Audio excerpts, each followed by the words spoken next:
Hi everyone, welcome back to my channel. तो let us just start with this video जिसमें हम लोग Indian economy कर रहे हैं क्लास 12 की। तो this can be useful for both जो बोर्ड्स दे रहे हैं, ठीक है, as well as the people who are preparing for UPSC, मतलब जो बेसिक से स्टार्ट कर रहे हैं। ऑब्वियसली जिन लोगों को थोड़ा थोड़ा बेसिक का नॉलेज नहीं है, दे कैन यूज दिस, ठीक है।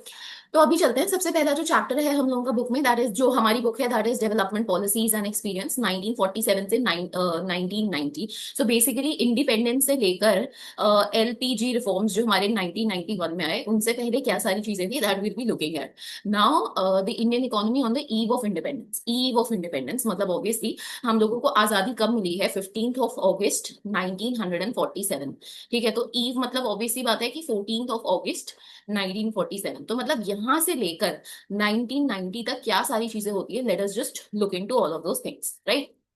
अभी सबसे पहली चीज अगर आप देखो, सो इट इज इंट्रोडक्शन की, मतलब जो प्राइमरी ऑब्जेक्टिव है आपको फेमिलराइज कराना, ये सारी चीजें हैं, ठीक है। However it's equally important to know something about the country's economic past, even as you learn about it present state and future prospects. So let us first look at the state of the Indian economy prior to the country's independence and form an idea of the various consideration that shape the India's post independence development strategy, ठीक है।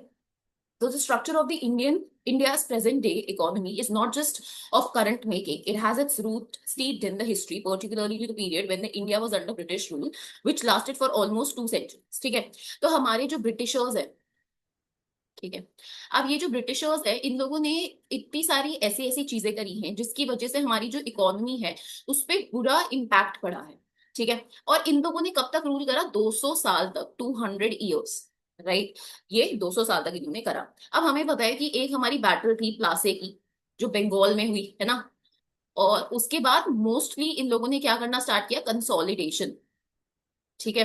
तो ये सारी चीजें हैं। अब यहाँ पे before India finally won its independence on 15 of August 1947, the sole purpose of the British colonial rule was to reduce the country to being a raw material supplier for Great Britain's what they are saying that the Great Britain's own rapidly expanding modern industrial base, ठीक है। तो अभी हमारे पास ना क्या है यहाँ पे, वी हैड दिस ब्रिटेन का इंडस्ट्रियल बेस। तो ये लोग क्या करते थे, जस्ट लेट यू नो, अगर तुम लोगों के पास इकोनॉमी नहीं था एज अ सब्जेक्ट, तो ये लोग ना क्या करते थे, जैसे इंडिया है, अब इंडिया में कॉटन वगैरह तो मतलब हमेशा से प्रोड्यूस होता था एज अ रॉ मटेरियल। तो ये क्या करते थे, रॉ मटेरियल जो थे ये अपने जगह, जैसे हमने कहा लंदन, ये लंदन भेज देते थे एट चीपर प्राइसेस, ठीक है। और वहां से ये लोग क्या करते थे, फिनिश्ड गुड्स, फिनिश गुड्स मतलब जैसे आपने क्या कर दिया, आपने उस कॉटन का कोई टॉप बना दिया या फिर कुर्ता पजामा बना दिया, कुछ भी, उसको कहाँ भेजते थे, ये वापस आ जाता था India, but at higher prices. तो ऑब्वियसली बात है कि अगर रॉ मटेरियल से फॉर एग्जाम्पल इन लोगों ने 10 रुपए का बेचा, ठीक है, 10 रुपीज का इन लोगों ने रॉ मटेरियल बेचा, तो अब ये फिनिश प्रोडक्ट कितने में देते थे, 100 रुपए में। तो यहाँ पे 90 रुपए का इनका प्रॉफिट था। तो ये यही चाह रहे थे कि इंडस्ट्रियलाइजेशन के टाइम पे हम लोगों की जो इकोनॉमी है वो इनको प्रॉफिट कर सके, ठीक है। For any assessment of the kind of the level of development which the Indian economy was able to attain over the last 7.5 decades, low level of economic development under the colonial, तो ये ना बहुत एक evident सा fact है कि लो development थी। India had an independent economy before the advent of the British, ठीक है। दो agriculture was the main source of livelihood for most people, yet the country's economy was characterized by various kinds of manufacturing activities. India was particularly well known for its handicraft industries, ठीक है। Handicraft के लिए India जो था ना बहुत well known था। तो देखो आई जस्ट टेल यू कि क्या था यहाँ पे ना, ये आपके हिस्ट्री की बुक में भी लिखा है, हम हिस्ट्री से भी इसको रिलेट कर सकते हैं कि इंडिया जो है वो अपने हैंडीक्राफ्ट जो है, मतलब आप अभी भी देखते होंगे इस साल के बजट में भी, वी हैड दैट इटिको पाका टॉयज है ना, सो दे वर देयर। तो यहाँ पे क्या था, ये ना अपने हैंडीक्राफ्ट के लिए बहुत ज्यादा फेमस था। अब जब ये अपने हैंडीक्राफ्ट के लिए फेमस था ना, तो ब्रिटिशर्स ने क्या करा, इस पे अटैक किया। इन्होंने कहा कि यार देखो, ये इसकी जरूरत नहीं है, हम लोग आपको फिनिश प्रोडक्ट्स देंगे, जैसे अभी हम चाइना से ले रहे थे फिनिश प्रोडक्ट्स, बहुत सस्ते हैं। मतलब जब भी हम से फॉर एग्जाम्पल कहीं घूमने जा रहे हैं, अब हमें कोई टॉयज दिखे या फिर हम लोगों को कोई से फॉर एग्जाम्पल कोई शो पीस दिखा है ना, शो पीस दिखा हम, तो अब हम लोग क्या कहते हैं, वो अगर उसका प्राइस कहता है 2000 rupees, we say that it is very expensive, क्योंकि हम लोगों को आदत हो चुकी है किस चीज की, हम लोगों को आदत हो चुकी है सस्ते टॉयज खरीदने की, जो ब्रिटिश हमें प्रोवाइड कर रहे थे, जिसमें वो लोग प्लास्टिक वगैरह यूज कर रहे थे, they were not using the wooden lacquer और समथिंग लाइक दैट, ठीक है। In the field of cotton and silk textiles, metals and precious stones works etc, these products enjoyed a wonderful wide market based on the reputation of the fine quality of material used in the high standards of craftsmanship seen all imports from India sea box, अब ये box one है, box one क्या कह रहा है, muslin. Muslin is a type of cotton textile which had its origin in Bengal. ठीक है, तो ये मसलिन है। मसलिन जो है, दिस इज व्हाट, एक कॉटन है, कॉटन टेक्सटाइल, जिसका जो ओरिजिन है that was there in Bengal. ठीक है, ये बंगाल में था। Particularly the pieces in and around Pisces in and around Dhaka. ठीक है, spelled during the pre-independence as Dhaka. Now the capital of Bangladesh, Dhaka muslin had gained the worldwide fame in an exquisite type of cotton textile. The finest variety of muslin was called malmal. अभी भी हमें मलमल का कुर्ता है ना, so we had that song, अभी भी है ये, अगर तुमने क्वीन देखी होगी, so that मलमल, ये इसको ये मसलिन है। Sometimes foreign travelers used to refer it as the malmal शाही और द मलमल खास, implying that it was worn fit by royalty। ठीक है, तो जब भी हम शाही कहते हैं, शाही दरबार, so this is royalty, या फिर खास, खास इस वजह से हमारा वो था, क्या था, दीवान आए आम, दीवान आए खास, खास is for like important special people, like that. तो इसलिए ये ट्रैवलर्स भी ये बोलते थे। The next thing, that the economic policies pursued by the colonial government in India were concerned more with the protection and the promotion of the economic interest of the home country than with the development of the Indian economy। दो जो colonial government है, वो बोले कि हम चाहते हैं भाई कि आपका डेवलपमेंट हो। देखो इनकी थ्योरी क्या थी, इनकी थ्योरी थी कि इंडिया जो है that is a backward economy, हम लोग उसको डेवलप करने आए हैं, but that was all bullshit, ऐसा कुछ भी नहीं था। ठीक है, द मेन एम वाज कि इनके जो भी ट्रेड इंटरेस्ट है, ये इसको एक्सपैंड कर सके। ठीक है, ट्रेड को प्रमोट कर सके, अपने आप को प्रमोट कर सके। ठीक है, सच policies brought about the fundamental change in the structure of the Indian economy, transforming the country into supplier of raw materials and consumer of the finished industrial products from retail।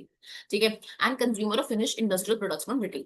Right, तो ये मैंने अभी तुम्हें बताया कि हम लोग क्या कर रहे थे, रॉ मटेरियल सप्लाई कर रहे थे। इंडिया क्या कर रहा था, इंडिया जो है वो रॉ मटेरियल सप्लाई कर रहा था सस्ते प्राइसेस पे, वेयर जो ब्रिटेन है, ब्रिटेन क्या कर रहा था, ब्रिटेन फिनिश गुड्स दे रहा था। ठीक है, at higher prices, like that. Obviously the colonial government, obviously यहाँ पे इन लोगों ने क्या कहा, they are saying that obviously the colonial government made never made sincere attempts to estimate the national and the per capita income। अब क्योंकि ये वही है, per capita GDP, per capita मतलब एक बंदा कितना कमा रहा है। ठीक है, या फिर नेशनल जो भी हम लोगों की ग्रॉस डोमेस्टिक प्रोडक्ट है। ठीक है, some individuals attempted attempts which were made to measure the incomes yielded conflicting and inconsistent result। Among the notable estimators were Dadabhai Naroji, William Digby, Findlay Shiras, and VK.R.V. Rao, and the R.C. Desai। It was Rao whose estimates during the colonial period was considered very significant। ठीक है, अभी this thing can be there, मतलब अगर आप देखो तो हम इसको कर सकते, we can just write it, I'll just rub it off and then I'll show you कि है क्या ये सारी चीजें। देखो अभी ना यहाँ पे ये वाले ना वर्ड्स बहुत ज्यादा इंपॉर्टेंट है।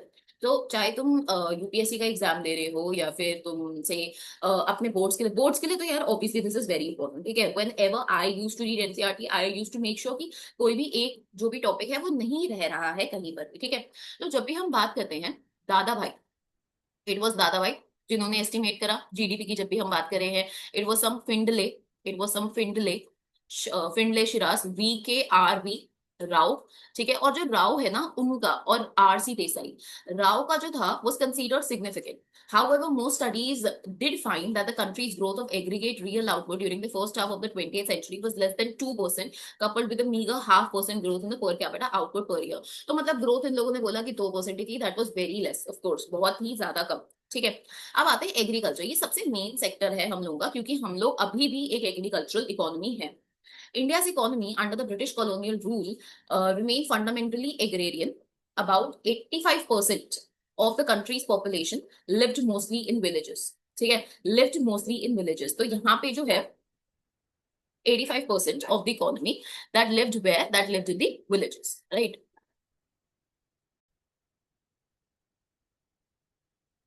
ओके, सो यहाँ पे ये विलेजेस में रहते थे and derive the livelihood directly और इनडायरेक्टली फ्रॉम द एग्रीकल्चर। तो एग्रीकल्चर से ही डिराइव करते थे। However despite being the occupation such a large population, the agricultural sector continue to experience stagnation and not infrequent unusual deterioration। ठीक है, अभी देखो जब भी ना हम एग्रीकल्चर की बात करते हैं, तो एग्रीकल्चर पे ना यार हर किसी ने टैक्सेस इम्पोज करे हुए थे। चाहे हम बात करें मराठा एम्पायर की, ठीक है, जहां पे हम लोग बात कर रहे हैं चौथ और सरदेशमुखी की, मतलब obviously they can be, but mostly लोग क्या करते थे। अब ये एग्रीकल्चर में हम लोगों ने देखा है कि देखो ये मराठा एम्पायर के अलग काइंड ऑफ टैक्सेस हैं, चौथ और सब देशमुखी, जिसमें यू विल हैव टू पे how much, it's like that. But जैसे एग्रीकल्चर है, अब हम लोगों के पास तीन ब्रिटिशर्स में जो इंट्रोड्यूस करे, जैसे रेवतवारी हो गया, महलवारी सेटलमेंट हो गया, परमानेंट सेटलमेंट हो गया, ये सब एग्रीकल्चर पे बेस्ड थे।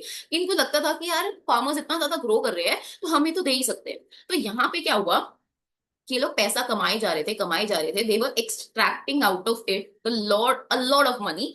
बट यहाँ पर ये लोग इसकी डेवलपमेंट के लिए कुछ नहीं कर रहे थे, and that is why agriculture की हालत इतनी खराब हो गई। Agriculture productivity became low, though in absolute term the sector experience some growth due to the expansion of the aggregate area under cultivation. ठीक है, अब यहाँ पे क्या हुआ कि जो एग्रीगेट एरिया था, एरिया जो था वो तो हमारा बढ़ गया, जिसमें थोड़ा बहुत इंप्रूवमेंट हुआ, बट जो क्वालिटी थी, प्रोडक्टिविटी थी, वो कम हो गई। This stagnation in the agriculture sector was caused mainly because of the various systems of land settlement that were introduced by the colonial government, particularly under the zamindari system, which was implemented in then Bengal presidency, comprising the parts of India's present-day eastern states. The profit accruing out of the agriculture sector went to the zamindars, दी। Okay, so यहाँ पे देखो, यहाँ पे क्या है, particularly under the zamindari system which was implemented in the then Bengal presidency. ठीक है, जमींदारी सिस्टम तो बहुत फेमस है कि zamindar babu, it was like that. ठीक है, and present day eastern state, the profit accruing out of the agriculture sector went to the zamindars instead of the cultivators. तो ये एक मेन चीज थी कि जाना तो उसके पास चाहिए जो मेहनत कर रहा है, कल्टिवेटर, फार्मर, है ना, पर जा किसके पास रहा था, जमींदार के पास। इसलिए ये लोग जो थे दे वर रिच, है ना। तो ये एक चीज है यहाँ पे of the cultivators. However, considerable number of zamindars and not just the colonial government did nothing to improve the condition of agriculture. The main interest of the zamindar was only to collect the rent regardless of the economic condition of the cultivators. This caused immense misery and social tension among the latter. To a very great extent, the terms of revenue settlement were also responsible for the zamindars adopting such attitude. Dates for depositing specified sums of revenue were fixed, failing which the जमींदार वर to lose their rights. ठीक है, अब जो जमींदार है ये ऐसे क्यों थे, क्योंकि यार हर कोई ना ये ट्राई करता है कि वो अपने आप को प्रोटेक्ट करे, राइट। अब यहाँ पे ना जब भी हम लोगों को रेवेन्यू देना था, रेवेन्यू देना था इंग्लिश गवर्नमेंट को, है ना, कॉलोनियल गवर्नमेंट को रेवेन्यू देना था, तो एक फिक्स डेट थी। अगर आप उस फिक्स डेट पे नहीं दे रहे हो तो आपके रेवेन्यू राइट्स छीन लिए जाएंगे जो आपने खरीदे हैं। तो मतलब कौन ही यार अपना मतलब पैसा जो है वो ऐसे वेस्ट करेगा। Excuse me. सो ये एक चीज थी। इरिगेशन फैसिलिटीज थी नहीं, negligible use of fertilizers aggravate the plight of the farmers and contributed to the dismal level of the agriculture productivity. There was of course some evidence of the relatively higher yield of cash crops in certain areas of the country due to the commercialization of agriculture. So यार देखो यहाँ पे ना commercialisation है। Commercialisation में क्या होता है, कमर्शियलाइजेशन इज कि आप जो है ना, अब एग्रीकल्चर इसलिए नहीं प्रैक्टिस कर रहे कि तुम अपनी फैमिली को फीड कर सको, बट यहाँ पे आप सेल करने के लिए कर रहे हो। तो वहां पे अगर आपने सुना होगा कैश क्रॉप्स, कैश क्रॉप्स क्यों थे उगाए जाते थे, कैश के लिए उगाए जाते थे। So this was basically what commercialisation of agriculture, जिसकी वजह से बहुत ज्यादा बुरी फ्लाइट हुई किन लोगों की, फार्मर्स की। ठीक है, जैसे इंडिको कल्टीवेशन बोला गया, दिस वाज कमर्शियलाइजेशन कि भाई तुम अनाज मत उगाओ, तुम इंडिगो उगाओ। मतलब क्या करेगा भाई कोई उस नीले रंग की डाई का। तो इट वाज लाइक दैट। चलो अभी बॉक्स पे आते हैं। Agriculture during the pre British, the French traveller Bernier, ठीक है, describe, so just remember Bernier describe 17th century, that mean 1600 something में, the knowledge I have acquired of Bengal in two visits inclines me to believe that it is richer than Egypt. मतलब can you imagine कि Bernier कह रहा है French वाला, it's richer than Egypt. It exports in abundance cotton and silk, raw sugar and butter. It produces amply for its own consumption, wheat, vegetable, grains, fowl, ducks and geese. It has immense herds of pigs and flocks of sheep and goat. Fish of every kind has its profusion. From Raj Mahal to the sea of an endless number of canals cut in bygone ages from the Ganges, and immense labor for navigation and irrigation. ठीक है, सो ये एक चीज है कि बहुत ज्यादा stagnation था, ये एक मेजर चीज है, ये जो बताना चाहता है। But this could hardly help farmers in improving their economic condition. Okay, तो ये कमर्शियलाइजेशन की बात करें कि commercialisation of agriculture could hardly help farmers in improving their economic condition, as instead of producing food crops now they produce cash crops, जो अभी मैंने तुम्हें बताया कैश के उसमें मिलते थे, which were to be ultimately used by British industries back home। ठीक है, despite some progress made in irrigation, irrigation की जब भी हम बात करते हैं, some progress in irrigation, India's agriculture was starved of investment in terracing, flood control, drainage, and desalinization of soil.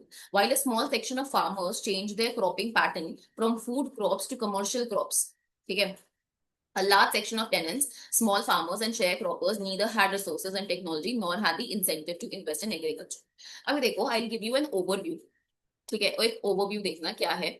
Overview ये है यार, हमने देखा कि जब भी हम अभी ना ये सिर्फ ये बता रहे हैं कि क्या हुआ। हम लोग क्या करते थे, रॉ मटेरियल जो है ये ब्रिटिशर्स हमसे लेते थे सस्ते पे, चीपर प्राइसेस पे, और दे देते थे लंदन जैसी जगहों पे, ठीक है, जहां पे वो लोग इससे फिनिश गुड बनाते थे और फिर दोबारा इंडिया में भेज देते थे। अब इन्होंने कहा कि यहाँ पर इरिगेशन की, इन्होंने कहा फर्टिलाइजर्स की, इन लोगों ने कहा कि इरिगेशन फर्टिलाइजर्स ये सारी चीजें हो गई, ठीक है। इन लोगों ने कहा कि हम लोग अब क्या करते हैं, कमर्शियलाइजेशन ऑफ एग्रीकल्चर हो गया, जहां पे हम लोग फूड क्रॉप से शिफ्ट हो गए कहाँ पे, कैश क्रॉप्स में। एंड इसी की वजह से जो एग्रीकल्चर की प्राइट है वो बहुत ज्यादा वर्स हो गई, मतलब it had gone down the hill slow, ठीक है, बहुत बुरी प्लाइट हो गई एग्रीकल्चर की। अब यहाँ पर एक और चीज आप लिख सकते हो कि जो जमींदार हैं, इन लोगों को जो है, ये जो थे ये रेवेन्यू, इनको रेवेन्यू मिलता था, और जो हम लोगों के शेयर क्रॉपर्स हैं या हम लोगों के जो भी फार्मर्स हैं, ठीक है, इन लोगों को जो है वो नहीं मिलता था। किसी ने भी डेवलपमेंट के लिए एग्रीकल्चर की कोई मेहनत नहीं करी, ठीक है, इन लोगों के पास कोई इंसेंटिव नहीं था कि ना तो इन्हें पैसा मिल रहा है कि वो ठीक करें उस चीज को। तो यहाँ पर ये जो है ये एक मेन चीज थी दैट वाज देयर। मतलब अगर मैं तुम्हें समझाना चाहूँ तो तुम ये देखो, देखो I tell you one thing, a story that you can remember and you can relate with this thing, ठीक है, कि मतलब अगर पेपर में आए तो तुम रिलेट करके समझ जाओ। देखो अभी सबसे पहले है कि एक लैंड है, ठीक है। अब ये जो लैंड है ना, ये तुम्हें हर महीने, every month it gives you, से फॉर एग्जाम्पल ₹5,000, ठीक है। अब ये जो लैंड है ना, थोड़ा थोड़ा खराब हो रहा है, तो तुमने क्या कहा, हर महीने तो ये मुझे पैसे देता है, अगर ये पूरा खराब हो गया तो ये ₹5,000 आना बंद हो जाएंगे। तो अब मैं क्या करता हूँ, इसमें ना कुछ इन्वेस्ट करता हूँ। तो मैं इसमें इसको ठीक करने के लिए थोड़ा इन्वेस्ट करता हूँ, सिर्फ ₹200। मैंने करा, सही हो गया। अब अगली बारी से मुझे 5,500 देने लग गया। बट ये जो थे ना, यहाँ पे हम लोगों के जो शेयर क्रॉपर्स हैं, जो हम लोगों के टेनेंट फार्मर्स हैं, इन लोगों के पास ऐसा कोई इंसेंटिव नहीं था, इंसेंटिव इन्वेस्ट करने का, क्योंकि ये पैसा जो था ये तो जमींदार के पास जा रहा था, ठीक है। और जमींदार क्या, जमींदार के पास भी कोई इंसेंटिव इसलिए नहीं था क्योंकि उसको तो पैसा वैसे भी मिलना ही था, है ना। इसकी वजह से अगर तुमने लगान मूवी देखी होगी तो तुम रिलेट कर पाओगे कि इसके पास तो भाई वैसे भी कुछ वो नहीं था, तो वो क्यों ही करेगा। तो this was the main light of all the farmers and the zamindars out there. चल, अब आते हैं इंडस्ट्रियल सेक्टर। इंडस्ट्रीज की क्या हालत थी ये देखते हैं। तो देख, अभी इंडस्ट्री से क्या कहते हैं, as in the case of agriculture so also in manufacturing India could not develop a sound industrial base under the colonial rule. Even as the country's world famous handicraft industries decline, no corresponding modern industrial bases allowed to come up to take pride of the place so long enjoyed by the former. The primary motive of the colonial government behind this policy of systematically deindustrializing India was twofold. The intention was first to reduce India to the status of mere exporter of important raw materials for the upcoming modern industry in Britain. ठीक है, देखो ये मैंने paragraph पढ़ा। इन्होंने क्या बोला, इन्होंने बोला कि जब भी हम लोग से फॉर एग्जांपल बात करते हैं इंडस्ट्रियल सेक्टर, इंडिया जो है ना, इंडिया एज अ कंट्री, इसका जो हैंडीक्राफ्ट है ये ना बहुत अच्छा था। बट ब्रिटिशर्स ने क्या करा, इसको डिस्ट्रॉय कर दिया, ठीक है। इन्होंने क्यों डिस्ट्रॉय करा, क्योंकि ये लोग नहीं चाहते थे कि इंडिया जो है वो फ्लरिश करे, ठीक है। ऑब्वियसली बात है यार, हमारे दुश्मन जो है दे वुड नॉट वांट हम फ्लरिश करें। तो अब यहाँ पे क्या हुआ, ब्रिटिशर्स जो थे इन लोगों ने इसको तो डिस्ट्रॉय कर दिया, बट न्यू इंडस्ट्रीज, उन्होंने कहा कि चलो डेवलप करना है तो न्यू इंडस्ट्रीज तो लगाओगे। पर न्यू इंडस्ट्रीज क्या होती है भाई, नहीं लगाई, ठीक है। इन लोगों ने कोई न्यू इंडस्ट्री को प्रमोट नहीं करा। क्यों नहीं करा, टू फोल्ड ऑब्जेक्टिव था, दो ऑब्जेक्टिव थे। एक तो सबसे पहले ये चाहते थे कि इंडिया जो है, ठीक है, इंडिया जो है ये क्या रहे, एक एक्सपोर्टर रहे। मतलब ये क्या है, ये हम लोगों को रॉ मटेरियल प्रोवाइड करती रहे। क्योंकि अगर इंडिया में फैक्ट्रीज आ जाएंगे, if India would have its own factories, तो ऑब्वियस सी बात है वो खुद प्रोड्यूस कर लेगा, फिर वो हमारा कपड़ा या हमारी जो भी चीजें हैं वो क्यों लेगा। तो इसलिए वो नहीं चाहते थे यहाँ पे फैक्ट्रीज आए। दूसरी चीज ये क्या कह रहा है, second, to turn India into a sprawling market for the finish products, these industries, so that they continued expansion to ensure the maximum advantage. और दूसरी चीज भी यही है कि चाहते थे कि हम लोगों का ये फिनिश्ड मार्केट, हम लोग क्या करें, अपना जो भी सारा फिनिश्ड प्रोडक्ट है वो हम इंडिया में डंप कर दे। उसके लिए इंडिया में फैक्ट्रीज होना नहीं इंपॉर्टेंट है, ठीक है। मतलब हम लोग नहीं चाहते कि यहाँ पे फैक्ट्रीज डेवलप हो। So these were the basic reasons. Okay, coming on to the next, their home country Britain, in unfolding economic scenario, the decline of the indigenous handicraft industries created not only massive unemployment in India but also a new demand in the Indian consumer market, which was now deprived of the supply of locally made goods. This demand was profitably met by the increasing imports of cheap manufactured goods from Britain. अभी India की एक industry थी, से for example handicraft थी, या कोई भी आप उसकी इंडिया की इंडिजिनस इंडस्ट्री मान लो, अब ये तो ब्रिटिशर्स ने बंद करा दी, ठीक है, ये तो बंद हो गई वैसे भी इन लोगों की पॉलिसी से कि ये लोग फिनिश गुड्स बेच रहे थे जो चीपर थे, तो लोग चीपर पे मूव कर गए, जिसकी वजह से जो ब्रिटिश गुड्स थे वो ज्यादा प्रमोट होने लग गए। बट ये जो इंडस्ट्रीज वाले थे, जो लोग हमें बेच रहे थे, हमारे अपने लोग थे, हैंडीक्राफ्ट बना रहे थे, उन लोगों को बहुत ज्यादा लॉसेस हुए, क्योंकि भाई अब वो कहाँ से कमाएंगे, उनकी तो इंडस्ट्री बंद हो गई। तो इसकी वजह से, right. Next, during the second half of the 19th century, मतलब 1850s के बाद की बात है ये, ठीक है, modern industry began to take roots in India, but its progress remained very slow. Initially, this development was confined to the setting up of cotton and jute textile mills. अगर आपको याद होगा तो अहमदाबाद में, है ना, मुंबई में, मतलब ये सारी चीजें हैं, यहाँ पे आपके कॉटन टेक्सटाइल मिल्स शुरू हुए, जूट जो है आपके बंगाल, एंड अभी उस टाइम पे बांग्लादेश नहीं था, ढाका, ढाका जिसको हम कहते हैं वो ढाका कहते थे, वो सारी चीजें थी। The cotton textile mills mainly dominated by Indians were located in the western part of the country, namely Maharashtra and Gujarat, that is what I said, while the jute mills were dominated by foreigners, were mainly concentrated, were dominated by foreigners, ये देखो, in Bengal. Subsequently, the iron and the steel industry began coming up. Iron and steel भी आई, अगर आपको याद हो तो टिस्को, टिस्को एक company है, ठीक है, 20th century, the Tata iron and steel of the 20th century. तो ये आयरन एंड स्टील कब आया, 20th सेंचुरी, मतलब 1900 समथिंग में शुरू हुआ। The Tata iron and steel company was incorporated in 1907। तो ये डेट इंपॉर्टेंट है, हो सकता है कभी भी अरेंज करने के लिए आ जाए। तो TISCO ये कब आई, 1907 में, इन्होंने बोला 20th सेंचुरी में, 1907। A few other industries in the fields of sugar, ठीक है, अगर तुम्हें याद हो, अगर तुम इसे मॉडर्न हिस्ट्री से कनेक्ट कर सको तो सूरत स्प्लिट, मुझे बताना जरा कमेंट सेक्शन में कि सूरत स्प्लिट है क्या, if you just remember it, ठीक है। So other few industries in the field of sugar, cement, paper etcetera came up after the second world war. Second world war कब की है भाई, याद है क्या तुम लोगों को, 1945, if you remember. However there was hardly any capital good industry. अभी कैपिटल गुड्स क्या होते हैं, capital goods are those goods जो ना एक्चुअली बाकी चीजों की प्रोडक्शन में हेल्प करते हैं। जैसे मैंने एक मशीन खरीद ली, ठीक है, वो बाकी अब मुझे प्रोड्यूस करने में हेल्प कर रही है, to help promote further industrialization in India. Capital good industry means industry which can produce machine tools which are in turn used for producing articles for current consumption. जैसे say for example एक factory है, ठीक है, अब मैंने क्या किया, मैंने उस फैक्ट्री को वहां पे कैपिटल गुड खरीदा। मैंने क्या कि मैंने say for example कपड़ा बनाने की मशीन कर ली, कि मैंने उसमें yarn डाला, जैसे अभी हमारे पावर लूम्स आ गए, हैंड लूम नहीं है, तो पावर लूम जो है वो फर्दर कपड़ा बनाएगा इस तरीके से। सो ये कैपिटल गुड है, ठीक है। And the establishment of few manufacturing units here and there was no substitute to the near wholesale displacement of the country's traditional handicraft industries. Furthermore,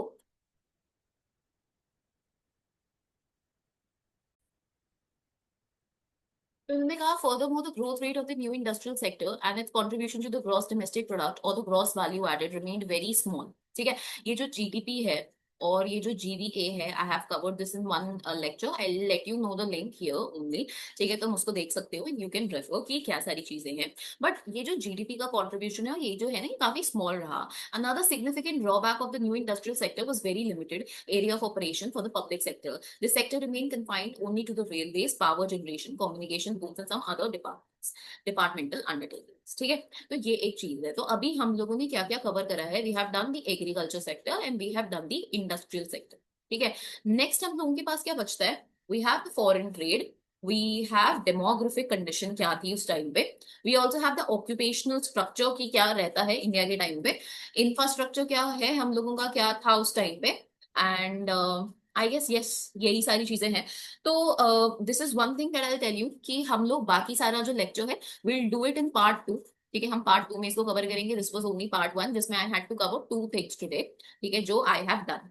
if you like the session तो मुझे बताना, ठीक है, just do let me know, do like, share, comment and subscribe to the channel. अगर तुम्हें कोई भी doubt है then do let me know, ठीक है। अगली बारी what we are going to do is one thing, हम लोग ना अगली बारी एक चीज करेंगे, is that I will prepare some questions, ठीक है, जो कि प्रोबेबल है कि तुम्हारे बोर्ड्स में आ सकते हैं, and there can also be some questions that can be repeated in your, say for example, UPSC prelims that will be there in 2026, ठीक है। तो हम लोग ये सारी चीजें जो है ये प्रिपेयर करेंगे, क्योंकि क्वेश्चंस बहुत इंपॉर्टेंट है, प्रैक्टिस करना। So we will do all of those questions, answer writing कैसे करना है, एंड सिमिलरली इसी यही जो टॉपिक है ना, इससे हम लोग GS3 का जो है वी कैन हैव इट, ठीक है, एक बेस हम लोग बना सकते हैं इससे GS3 का, कि कंसोलिडेट हो जाएगा कि हम लोगों ने क्या समझा है for the mains perspective, right? So this was up from my side. If you like the session, just do like, share, comment, and subscribe to my channel. Okay, I'll meet you again in the next recording. So till then, bye bye, take care.